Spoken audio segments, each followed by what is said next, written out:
माशाल्लाह जी, अल्हम्दुलिल्लाह मेरा मटन कोरमा जो है वो आ चुका है डिश में, और आपको दिखा रही हूँ उसका फाइनल लुक। आप देख सकते हैं कि मैंने किस तरीके से आपको जो है बताया है, बिल्कुल देसी और प्योर तरीका, ऑर्गेनाइज कैसे बनाते थे पहले, जैसे हमारी दादियाँ, हमारी नानियाँ, हमारी अम्मा ऐसे बनाया करती थी। तो मैंने भी वही तरीका आपको सिखाया। इसमें नया तरीका कोई भी नहीं था, इसमें कोई इंटरनेशनल तरीका नहीं था, ये हमारा देसी प्योर तरीका।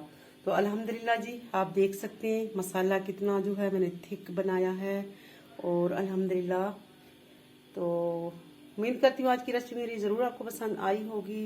आप मेरे चैनल को ज़रूर लाइक करेंगे, शेयर करेंगे, और मेरे चैनल को सब्सक्राइब ज़रूर करेंगे, और मुझे प्यारे प्यारे कमेंट कीजिए। ये आप लोगों का प्यार मोहब्बत होता है, ये आप लोगों का इजहार होता है, और अल्लाह पाक आपको इसी दुनिया में इसका